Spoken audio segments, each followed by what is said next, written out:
વિક્રમ સંવત 2081 ભાદરવા સુદ પૂનમ તારીખ 7/9/2025 રવિવાર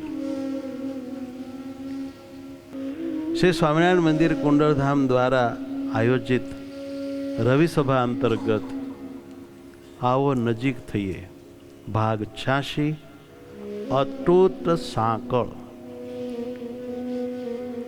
થોડી અરસપરસ સંપ વિશેની એક આ વાત છે, સ્ટોરી છે. સંપ અતિ જરૂરી છે. હર કોઈ ગ્રુપમાં, હર કોઈ કુટુંબમાં, હર કોઈ દેશમાં, હર કોઈ ગામમાં, હર કોઈ મહોલ્લામાં, હર કોઈ મંડળમાં સંપ અતિ જરૂરી છે. સંપ રાખતા આવડતું નથી. જેને સંપ રાખતા આવડે છે એ વ્યક્તિ સામાન્ય કહેવાય નહીં, એ બહુ મહાન કહેવાય. થોડું કૃતજ્ઞપણું જો આપણામાં હોય તો સંપ રાખી શકાય છે.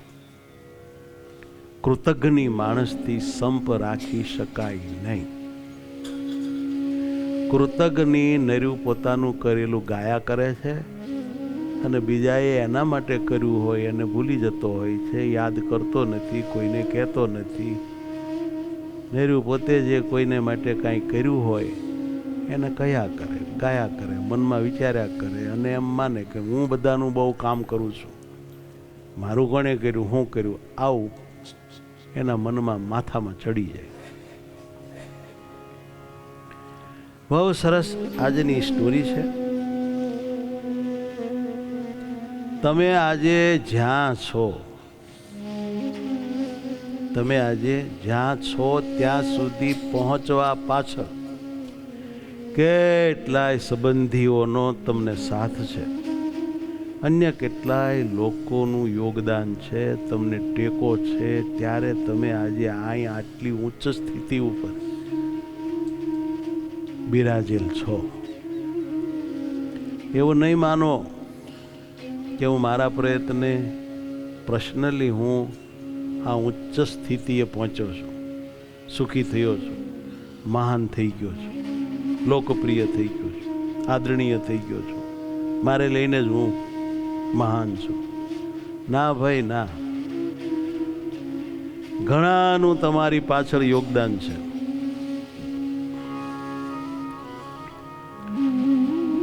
તમે જ્યાં છો ત્યાં સુધી પહોંચવા પાછળ જ્ઞાન.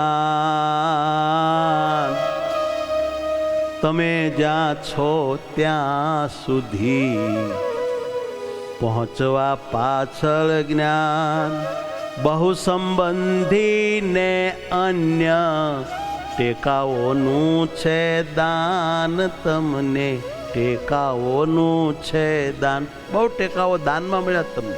હું બળ, પ્રેમ, હિંમત, સમજણ, પુણ્ય, સહકાર, સાથ.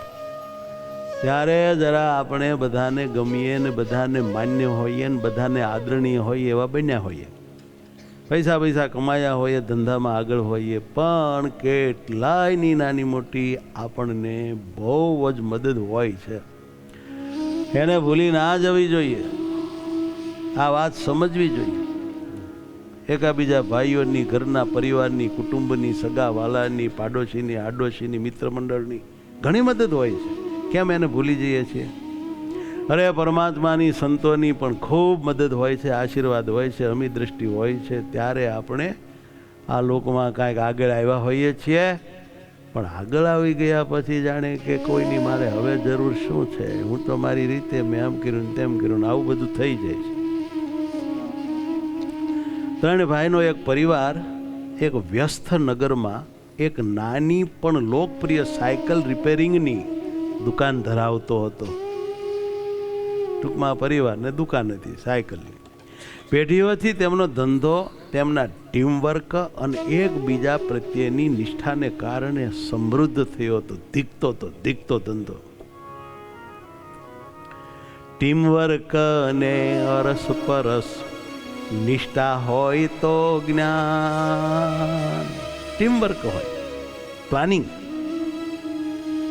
અને પરસ્પર એકબીજા પ્રત્યે પ્રેમ, નિષ્ઠા, વિશ્વાસ હોય.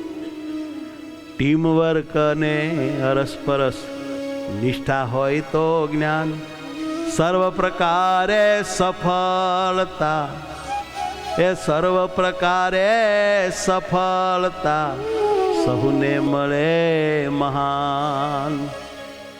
સફળતા મળે. સફળતાની આ ચાવી છે, ટીમ વર્ક એન્ડ પરસ્પર નિષ્ઠા, વિશ્વાસ. એક આમ કહે ને એક આમ કહે, કોઈને કોઈનામાં વિશ્વાસ નહીં, કોઈ એક મત થાય નહીં, પછી ક્યાં એમાં બધું બગડી જાય. જોકે આ પરિવારને સમય જતા થોડી ગડબડ થઈ. રવિ, મનોજ અને અરુણ, આ ત્રણેય હગા ભાઈ, એ ભાઈઓ હવે થોડા અલગ માંડ્યા વિચારવાના, અલગ થવા લાગ્યા. સૌથી મોટો રવિ દુકાનને નવી ટેકનોલોજીથી આધુનિક બનાવવા માગતો, જ્યારે બીજા નંબરનો મનોજ એમના પિતાની પરંપરાગત રિપેરિંગ પદ્ધતિઓને જીવંત રાખવા પર ધ્યાન કેન્દ્રિત કરતો હતો. ત્યારે સૌથી નાનો અરુણ બંને મોટા ભાઈના અભિગમો વચ્ચે બચારો ફસાયેલો પીલાતો, અને એને એમ લાગતું હતું કે આમાં હું કાંઈ બોલીશ પણ મારું કોઈ મહત્વ નથી, મારી વાત કોઈ કાંઈ સાંભળવાના નથી. આમ ગોટાળે સીડ્યું. હવે આ ગોટાળાની ખબર એમના પિતાને પડી. એના બાપાએ વિચાર કર્યો કે આ જલ્દી મારે રિપેર કરવું પડશે, તકે તક કામ ન થાય તો ઘણું બગડી જાય, ને મોડું થઈ ગયા પછી તો મેળય ન ખાય. શત્રુને રોગ અને કુસંપ વકરી ગયા પછી એને કંટ્રોલમાં લેવું અઘરું હોય છે. હવે આ ઝઘડામાં તેમની એક વખતની સુમેળભરી દુકાન ડખે ચડી. મતભેદો, વિવાદો અને હતાશાનું સ્થાન બની ગઈ. ભાઈ, આ વાતની જાણ થતાં એક દિવસ એમના પિતાશ્રીએ તેઓને વર્કશોપમાં બોલાવ્યા. ત્રણેય છોકરાને આવ્યા, બેઠા.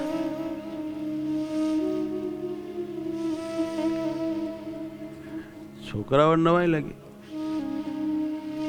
એના પિતાના હાથમાં એક જૂની સાયકલની ચેન હતી.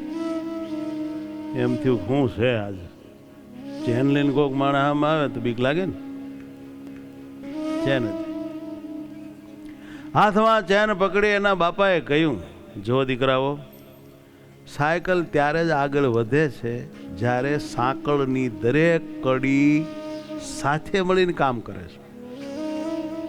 આ સાંકળ છે, આ ચેન છે, એની દરેક કડી એકબીજા સાથે જોડાયેલી રહે, સાથે મળીને એકબીજાનો ગહારો ખમે અને એકબીજાને સાથ આપે, ત્યારે હાંકળ કામ કરે, હાંકળ રહે.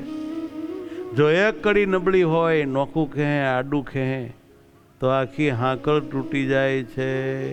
રાઈટ?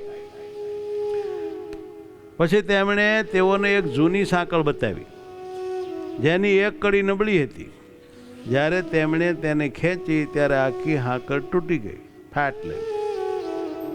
આમાંથી ઉપદેશ સ્પષ્ટ હતો, ખરું કે નહીં? સૌને સમજાયું કે તેમના મતભેદો તેઓને આગળ વધવામાં મદદ કરવાને બદલે અલગ કરી રહ્યા છે, પોતાની શક્તિનો વિનાશ કરી રહ્યા છે, ફાયદાને બદલે નુકસાન કરી રહ્યા છે. આવી ત્રણેયને ટ્યુબલાઇટ મગજમાં થઈ ગઈ. પોતાની ભૂલ સમજાય ગઈ સાહેબ. તરત જ ત્રણેય સજાગ થઈ ગયા કે પિતાએ આપણને બહુ સરસ પ્રેક્ટિકલી બોધ આપ્યો. આપણે આપણી શક્તિઓને અંદરો અંદર અથડાવીએ છીએ, એમાં તો આપણને બહુ મોટું નુકસાન થશે. તો હવે આપણે આપણી શક્તિઓને જોડવાનું નક્કી કરો. જોડીએ તો જ આગળ વધાશે. એ જીઅરસ પરસના મતભેદો પ્રગતિ રૂંધે જ્ઞાન. જી અરસ પરસના મતભેદો પ્રગતિ રૂંધે જ્ઞાન. મદદ કરવાને બદલે કરે છે બહુ નુકસાન. આ મતભેદો કરે છે બહુ નુકસાન. ઘણાના મનમાં એમ થાય છે કે હું બધું મારા અનુભવથી શીખ્યો છું ને અનુભવથી જ શીખીશ. તમે બધાએ મારું શું કર્યું મેં બધાને આગળ લાવ્યા ને મેં બધાને શીખવાડ્યું. આવું બધું આ અહમ છે ને એ ક્યાંય કોઈને હક લેવા દેતું નથી. જીવનમાં બધું અનુભવથી જ શીખતા લાગે વાર. એક એક વાતનો અનુભવ કરો તમે ક્યારે બધું શીખી રહ્યો. અરે જીવનમાં બધું સ્વાનુભવથી જ શીખતા લાગે વાર. જ્ઞાન અનુભવીથી તરત શીખી શકો અપાર. કોઈ અનુભવી માસ્ટર મળી જાય તેની પાસેથી ફટ શીખી લેવાય ફટાફટ. એના પિતા તો અનુભવી માસ્ટર હતા. વાત ગળે ઉતરી ગઈ.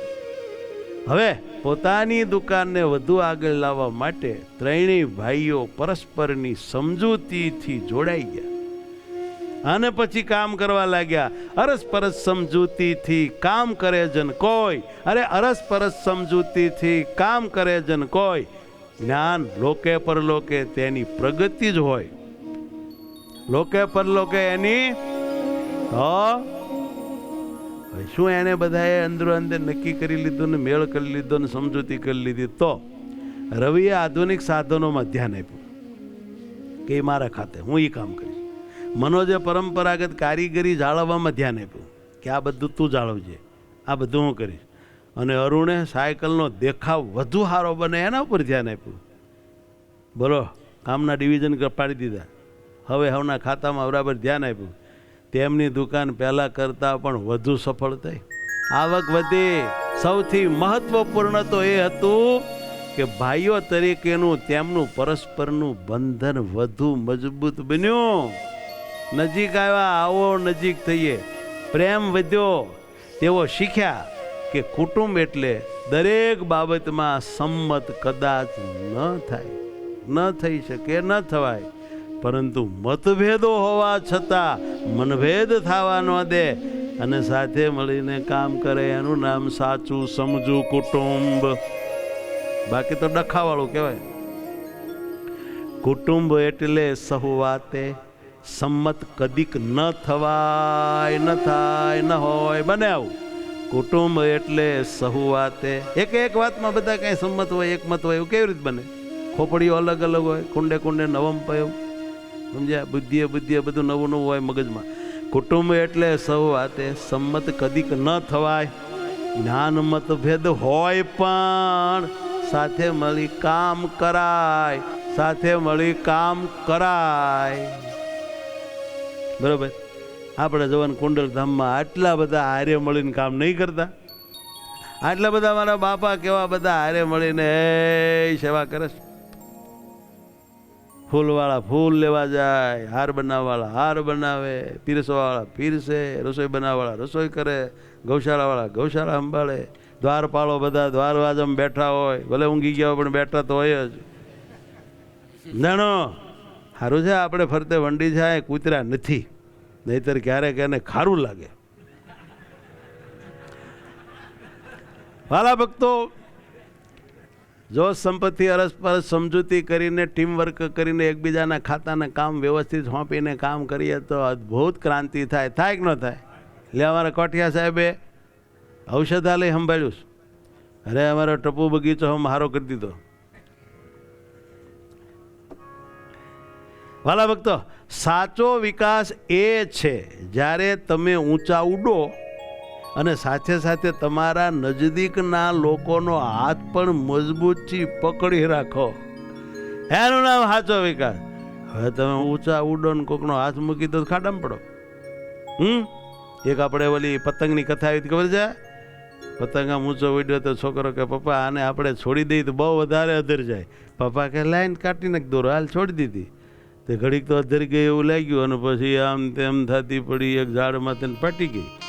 છોકરો કહે છે બાપુજી આમ કેમ થયું? કે બેટા વાત એ છે, તને એમ લાગ્યું સ્વતંત્રતા બહુ ઊંચે લઈ જાય, પણ ભલા માણા કોઈ વડીલ મોટા સાથે જોડાયેલા હોઈએ તો એના ટેકાથી જ આપણે ઊંચા હોઈએ. હા, આ પતંગને દોરો ટેકો હતો, એની પ્રગતિને કોઈ અડચણ નહોતી. તું સમજો એમ આપણા વડીલો અડચણ નથી સાહેબ, આપણા માટે ઊંચા આપણને લઈ જવાના ફૂલ સપોર્ટર ટેકા છે. આટલું સમજવું છે. એક કુટુંબ એક સાંકળની જેમ ત્યારે જ મજબૂત હોય. એક કુટુંબ એક સાંકળની જેમ ત્યારે જ મજબૂત હોય છે જ્યારે એના સભ્યો એકબીજાને ટેકો આપે છે, એકબીજાને સાથ આપે છે. કેવળ સ્વાર્થી મતલબી નથી બનતા, પણ સૌને સાથે લઈને જીવે છે. ત્યારે એ કુટુંબની સાંકળ મજબૂત હોય છે. કહેતા સંપ એનો સચોટ, અદ્ભુત, દિવ્ય, તાકાતવાન હોય છે. એને કોઈ તોડી ન શકે. વિચાર ભેદ હોવા છતાં મનની એકતા હોય. વિચાર ભેદ હોવા છતાં મનની એકતા હોય. વિચાર ભેદ છતાં મતભેદો હોવા છતાં મનની એકતા હોય.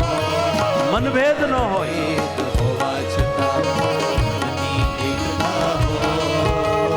જ્ઞાન તો શક્તિ બહુ મળે. જ્ઞાન તો શક્તિ બહુ મળે. એ જ જ્ઞાન તો શક્તિ બહુ મળે. એકતામાંથી તાકાત મળે. જીતી શકે નહીં કોઈ, પછી તમને જીતી શકે નહીં કોઈ. જીતી શકે નહીં કોઈ, પછી તમને જીતી શકે નહીં કોઈ. મહારાજે કહ્યું, કો હાલતો હોય, બે કો હાલતા હોય, ત્રણ કો હાલતા હોય, એના બધાના પ્રવાહ જુદા જુદા હોય, તો તાકાત ન હોય. પણ એના બધાના પ્રવાહ એક ધોરિયામાં ભેગા કરવામાં આવે તો મહારાજ કે નદીના જેવો બળવાન પ્રવાહ થાય. એ કોઈને રોક્યો રોકાય નહીં. એમ આપણે આખા કુટુંબના બધાના ભાવો, વિચારો અરસપરસ એક થાય તો તાકાત બહુ ઝાઝી થઈ જાય. ગમે એવું કામ કઠણ હોય પણ પાર પાડી દે. અને એને કોઈ નમાવી શકે નહીં, કોઈ જીતી શકે નહીં. માટે યુનિટી રાખતા શીખવું પડશે. આવો નજીક થઈએ. આપણે ક્યાં પ્રોગ્રામ રાખ્યો છે આવો દૂર થઈએ? હે, નજીક થઈએ ને હરિગુણ ગઈએ ને ધામમાં જઈએ. બોલો સહજાનંદ સ્વામી મહારાજની જય.